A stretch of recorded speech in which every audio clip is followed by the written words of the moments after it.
Welcome back to Bearded Bros Golf Show. Another week in the books. This is Rod. Now, Marcus, I will right? say off the top, another week in the books with a Cowboy win. So the boys on a non-golf note dominating the NFL right now. So killing it. Maybe Definitely Marcus do. will get woken up here. Get some excitement, my guy. Come on now. So we're kind of in an in-between week with Solheim Cup and, a week away starting on Friday. Ryder Cup 2 weeks out. The BMW PGA Championship was played over in Europe this week. For the European side, I mean, there were Americans, participating. I'm going to make a quick little joke. Apparently, Billy Horschel might need to consider a transfer and membership over to the DP World Tour full time. Dude really can get his game going over there in Europe and has seemingly struggled on the PGA Tour the last couple of years. What do you think about that? Even though I'm sarcastic, I mean, it's just interesting how he's able to perform overseas.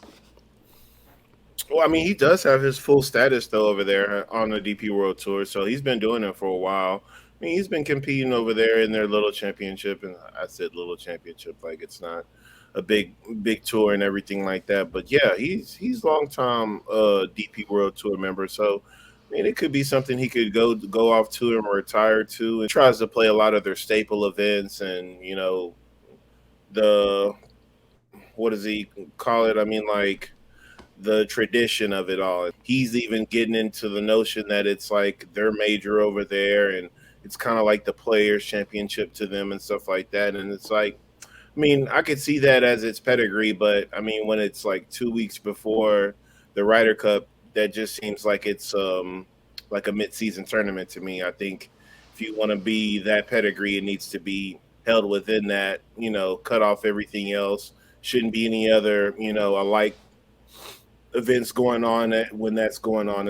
I don't know if I agree with that just because their season runs a little bit different than, let's say, PGA Tour, right? So we know they go Yeah, longer into the season. And the fact that it's a couple weeks before Ryder Cup to me is a good warm up. It's not too close where team activities have fully gotten into swing. And yes, we know some U.S. players have gone over to Marco Simone and go ahead and start, getting familiar with the property, getting some practice rounds in. So I don't think it's out of place. It's tough. You look at the crowds. I mean, there was a lot of excitement around this BMW championship this weekend. Pretty raucous, a lot of yelling, you know, due to familiar faces playing over there.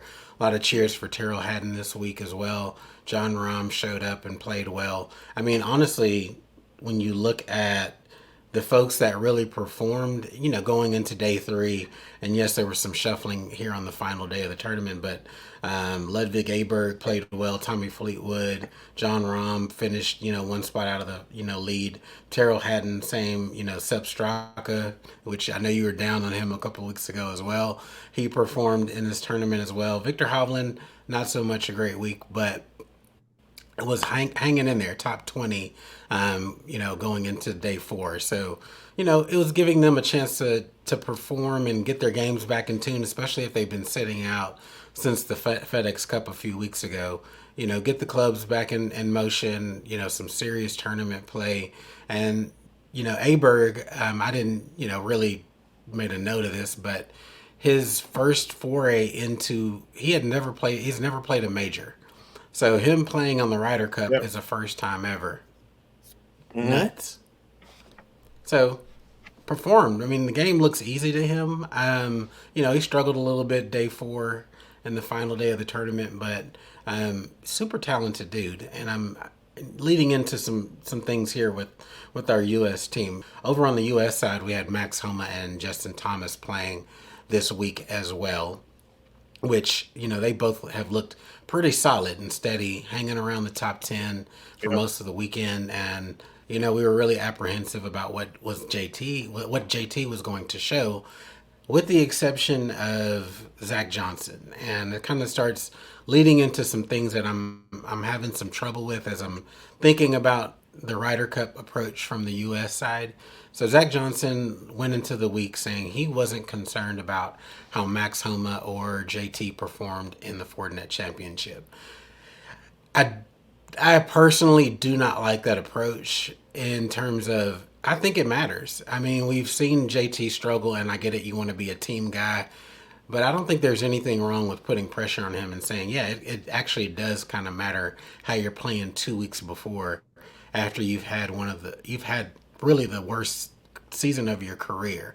What do you think about the coddling from that standpoint? I I don't think it matters. I mean, with you having 2 weeks to get ready for a Ryder Cup, with a whole week of preparation going out on the course, and it being a fall series event, not necessarily you're gonna have maybe 10, 15 guys total really competing on your capability or level of expertise. So I wouldn't say that that event was going to be like anything worth talking about besides the fact if they would have missed the cut. Now, if they would have missed the cut and they were Right. playing terrible, something like that, yeah. But you're just trying to get reps in. You're trying to keep the clubs in your hand, just like what you were saying.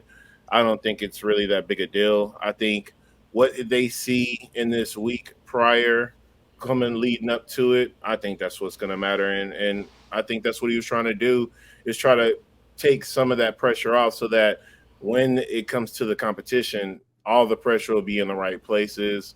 All the guys will feel, mentally prepared finally, not feeling like, it's been so much pressure leading up to it. And then you get to the event and now there's even more pressure. I mean, some of these guys aren't, I mean, with that many rookies that we have on the American team this year, five, I don't think they're necessarily all ready for that. So I think trying to Well, keep that's to alleviate as much pressure is good for them. and to me that's the problem. Is the lack of pressure. So you've got guys who have never been there before. It feels like you want to be able to start applying some of that, right? To me, this is leading into that. And so, like you said, I don't. I know you said, hey, if they had missed the cut, the comments were made prior to the tournament starting. So you have to kind of go by an unknown result, which to me you don't have to go into depth about it, but you can't also live off, okay, great, they had a positive result, and you ignore the fact that, yeah, they could have easily missed the cut or something catastrophic. Let's say they come out and both shoot. Let's say home has, not been on a bad streak, but let's say JT shot 273s and missed the cut at this event. Then you have a panic set in, but versus saying, yeah, man, this is important. And I don't know. I'm glad it worked out, but I don't like the soft approach. But again, I think this is layered for me. I'm just listening to his approach to this game overall or to this tournament, coupled with him always kind of saying his players have agreed unanimously to certain decisions. Zach Johnson also coming out saying that they were not going to kind of give a lot of transparency or access to the full swing guys for the Netflix documentary going in for next year. And to me, I think this is a twofold thing, right? So I'll talk about the Zach Johnson point first, and then we'll talk about growth of golf second. Zach Johnson, really, again, another softball, doesn't want to give exposure. Not as if Full Swing is going to reveal certain things in that team room that they would not want aired. I'm sure there's some editorial license that the players and the PGA Tour is allowed to say, hey, that's out of bounds. We shouldn't really be showing that. Can we keep that off, the final edit? I'm sure they get that level of transparency to be able to cut footage that's sensitive. But him saying, the team agreed to it, to me, it's like, hey, you should want all that exposure and that kind of, again, another softball approach. Less cameras, less access. I could be overlooking it, but again, I'm looking at trends, not just a single action. What do you think? Am I crazy? It should. What do you think about the access from to Full Swing? I think it's a good thing. I mean, you want to focus on the event. You want to make sure that you're locked in. You just said you want the pressure to be on the event. If they're worried about what the cameras are looking at and what the cameras are doing, I think that's going to be going down the wrong angle. I mean, with the whole camera scenes going from full swing to the next season or whatever, I think they'll have plenty of footage throughout the week, the practice rounds leading up when it's not as serious. But you never know what these guys are going to be saying, and even though that there's going to be a lot of cut off and segmented stuff that you're just not going to put on there. I mean, how many of these expletives do you want to be bleeped out in your motivating speech and things like that? Because you look at guys like Brooks, JT, Max, middle aged, young guys.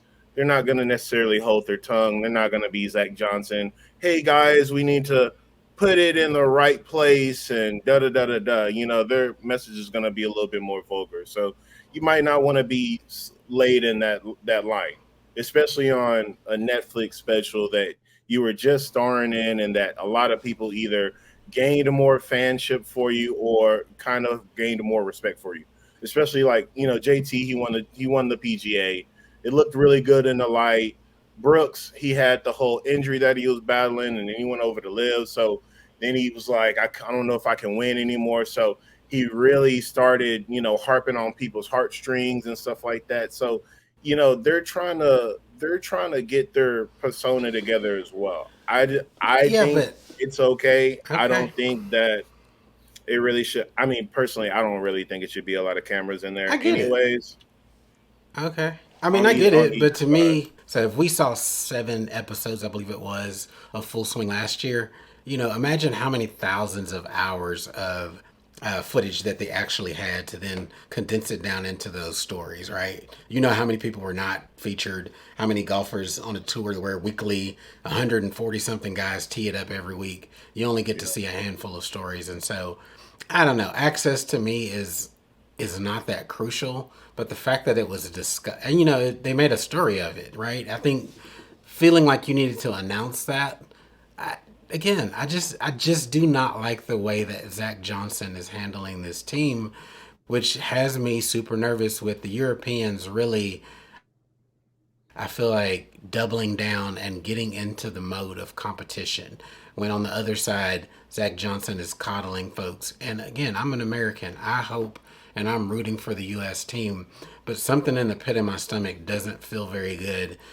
We talked about it kind of off air that just him stumbling and bumbling through certain interviews and things that he's looking for the political answer versus just speaking. Everything with Zach Johnson is measured, and I don't think he's that great from a impromptu standpoint. So when he gets put on the spot, his answers to some of these questions just can leave me shaky. And I hope I am super wrong, but we'll rewind back to this footage. If somehow they struggle through this, maybe they do make it over the hump. But I think, again, I reiterate, I think Europe's going to really give them a run for their money.